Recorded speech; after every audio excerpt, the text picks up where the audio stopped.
Please be standing. The Adelaide Visa Council is now in session.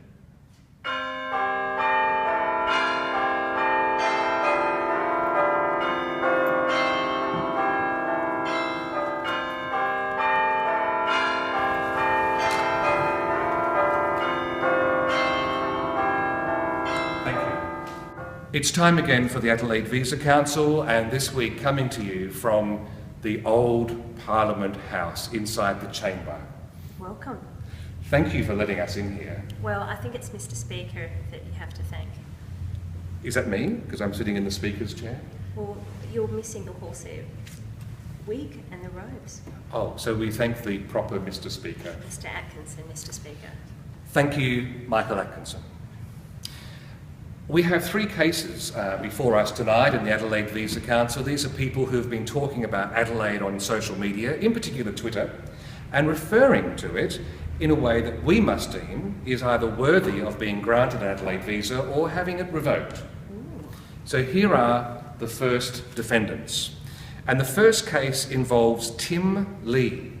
Tim Lee, whose Twitter handle is TimJLeet1, or Leetle.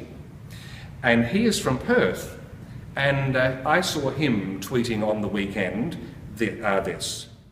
He said, "Pleasantly surprised on my first visit to Adelaide. More interesting than sterile, boring Perth." So, co-councillors, may I ask for your deliberation? He also shared with that a photograph of the Adelaide Casino and Parliament House taken from yonder across North Terrace. Well, he's certainly going for the grandest boulevard of Adelaide, so perhaps he's into the cultural precinct and values that. So I think he's worthy of a visa because he's seeing the benefits of us, and I would like to think we are a very appealing prospect at the moment. All right, so you're voting for an Adelaide visa? I'm voting with my stamp for hello, hello. Okay, Nigel. I'm going to make it easy for you so far, Steve. I would be agreeing with that. But yes, a visa, so... Therefore, congratulations to Tim Lee. This hallowed council has deemed you worthy of an Adelaide visa. Now, co-councillor Lisa, you have the official stamp. Let's do this.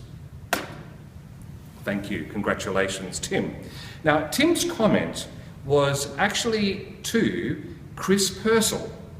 Chris Purcell, whose Twitter handle is Chris PAFC, which is short for Port Adelaide Football Club, forever. And his response to Tim's comment was this: "You'll love our little country town. Adelaide is awesome, wouldn't live anywhere else." I'll start with you, Nigel. There are two things here. There is a positive aspect to it, but he did refer to us as a little country town. I guess compared to the rest of the planet, 1 million plus people is potentially little. If you look at the whole scope of things. Compared to China, it wouldn't be yes, compared to first or second tier. China, Sao Paulo, New York, other places, yes, little would be totally appropriate. Mm-hmm. And we regard ourselves as equal to sort of larger places than we are. We tend to punch above our weight. So it's not really, I don't think, little in an absolute sense, because it's a huge city that sprawls over 100 kilometres anyway. I think he's doing the right thing there. So, yeah, visa granted. Co-councillor Lisa. Certainly, I think we're not really a country town. We are a city, but in a global perspective, I've had to agree with Nigel. We do punch above our weight, and I think he loves our state. So I would say hello, hello, again with my stamp. All right, well then congratulations to Chris Purcell. You also have been granted an Adelaide visa. The stamp is on hello, hello, so let's do this. We move now to the final defendant in the Adelaide Visa Council this week. And this defendant is Reygd.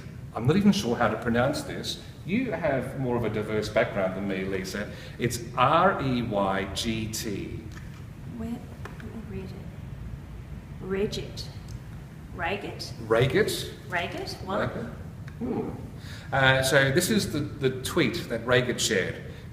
And it was shared with a picture of a building that was like a A long, tall, you know those things you get at the Adelaide Show, the Royal Adelaide Show, not the Adelaide Show podcast, which are sort of moulded potatoes on a long stick that have been sliced all the way down. And there's different discs of potato size all the way down. It sort of bulges in parts. The spiral potatoes. The spiral potatoes that are deep fried. Yes. Sounds very Abu Dhabi-esque. Yes. Well, there was a building on that, and this was Ray Gett's tweet. I want to see buildings like this in Adelaide. Enough of the old, square, boring boxes. Co-councillor Lisa. I like architecture and I do like modern buildings. I think it's getting the right balance, and having not seen the photo, I'm a little cautious. It would be where it's located.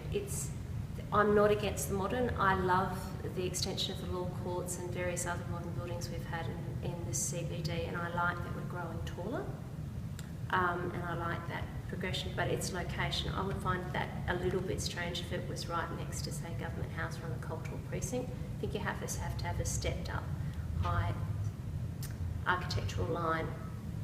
So yes, probably okay with that, thinking about it. I'd like to hear what Nigel has to say. And I did also mention to Ray Gett that we have got the cheese grater, the South Australian Health and Medical Research Institute. Yes, this is one of my pet hates. Some contemporary architecture that I would rate as boring. And there are certain buildings around Adelaide I will not mention who think that having a 15 to 20 storey sided slab of concrete is some fantastic contemporary statement. So I'm very much a fan of having very diverse buildings and pushing architecture as far as you can. And I do see some conservatism, and I see some buildings that I best describe as ugly that do get built. And I shake my head wondering, how did they ever get approved? Because the problem is with a building, you're going to be looking at it for 50 to 100 years, most likely, with a contemporary building these days.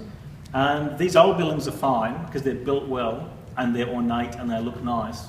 And they really never go out of style. The problem is we've got a batch of buildings that were made at a time to a penny, I'd say, and no money was spent at all on how they look. And occasionally I see this. Sometimes I don't. Cheese grater is fantastic for that exact thing, where money was spent to make it look good because people have to live in the city, work in the city and be around it. But councillor, do we need a city full of cheese graters? Wouldn't that be more of an eyesore than having certain buildings punctuate the city skyline? I would like to have a ban on all ugly buildings. Okay. I'd like to see some rebirthing. I think what we've done with KW2 and the Mayfair and buildings like that. The one that's over the road that they've added the little shields to and thing, and the sunscreens and things. Yeah, there's vast There's improvements. way of rebirthing buildings that are renewal focused, that are exciting. Yeah. So therefore, as far as Ray GT or Ray Gett is concerned, visa granted, no case to answer, or visa rejected for daring to suggest we need more buildings like deep fried potatoes. I would be saying no case to answer. Lisa. No case to answer. Then there's not much I can do on that score, because 2 against 1, I have no other powers than sitting in this big fancy chair. So therefore, at this point, Ray GT, no case to answer. What would that be? We've got goodbye, love, Hello. hello. Thank you. I think that's a thank you. I think that's you. a thank you It's for good. being thought-provoking. Yeah. And pushing the boundaries. And that is it for this week's hearing of the Adelaide Visa Council. We'll be back with another hearing next week, and if you're making comments about Adelaide on social media, Twitter in particular, you might be a defendant soon. Thank you to my councillors. Will everyone here in the chamber please rise? This is the end of the Adelaide Visa Council.